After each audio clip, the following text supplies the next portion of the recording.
మీరేం ఆంధ్ర మీద ప్రత్యేకంగా మీరు ప్రేమ చూపించినా మాకేం కోపం లేదు. ఆంధ్ర ప్రాంత రైతులు కూడా వాళ్ళకి తెలియదా ఎల్లినో ఉందని?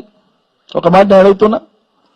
ఆంధ్ర ప్రభుత్వానికి ఆంధ్ర ప్రాంతంలో ఉండే రైతాంగానికి ఎల్లినో ప్రభావం ఉంది, వరి వేసుకోవద్దని తెలియదా? మరి అలా ఆంధ్ర ప్రాంతంలో కృష్ణా డెల్టాలో కానీ గోదావరి డెల్టాలో కానీ నారుమళ్లు ఎందుకు పోసినారు రైతులు? ఎందుకు పోస్తున్నారు?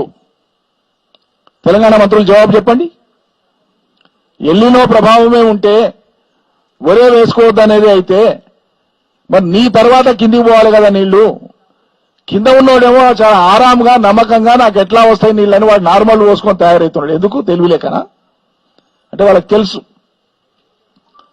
తుంగభద్రకి వెళ్ళి వస్తాయి, శ్రీశైలానికి వస్తాయి, నాగార్జున సాగర్కి వస్తాయి, మాకు నీళ్ళకి ఇబ్బంది లేదు, ఎటుకైనా వస్తాయని తెలుసు. ఏమైనా ఇబ్బంది అయినా మా రేవంత్ రెడ్డి ఉన్నాడా ఎట్లా ఇడుస్తాడని వాళ్ళకి నమ్మకం. ఆంధ్ర వాళ్ళకు తెలంగాణ వాళ్ళకంటే ఆంధ్ర ప్రజలకు ఎక్కువ నమ్మకం కుదిరింది రేవంత్ రెడ్డి మీద, ఈ సర్కారు మీద. ఏమైనా అనిపించాలి కదా వీళ్ళ కొద్దిగన్నా. అరే నీళ్లు వస్తున్నాయో బరబరా వస్తున్నాయి, ఒక్కనాడు లేట్ అయితే ఒక టీఎంసీ కోల్పోతాం మనం. 4 దినాలు కోల్పోతే 4 టీఎంసీలు పోయినాయి మనకి.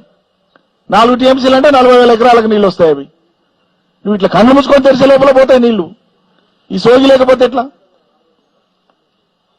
అందుకోసమే కేఎల్ఐ కింద మేము నిన్న మాట్లాడినప్పుడేమో అసలే స్టార్ట్ చేయం సార్ అన్నారు.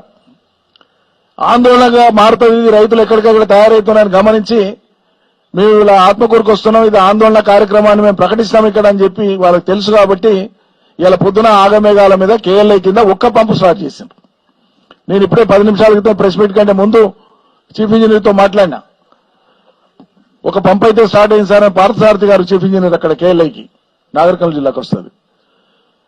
ఒక పంపు స్టార్ట్ చేసినాం సార్, మిగతాయి కూడా స్టార్ట్ చేస్తామనేటువంటి మాట ఆయన అన్నాడు. ఈ ఇంజనీర్లకు ఉండేటువంటి ఆ ప్రేమ, ఇంజనీర్లకు ఉండేటువంటి ఆ దయా రైతాంగం మీద మీకు మంత్రులకు ఎమ్మెల్యేలకు లేకపోతే ఎట్లా నాకు అర్థం కాదు.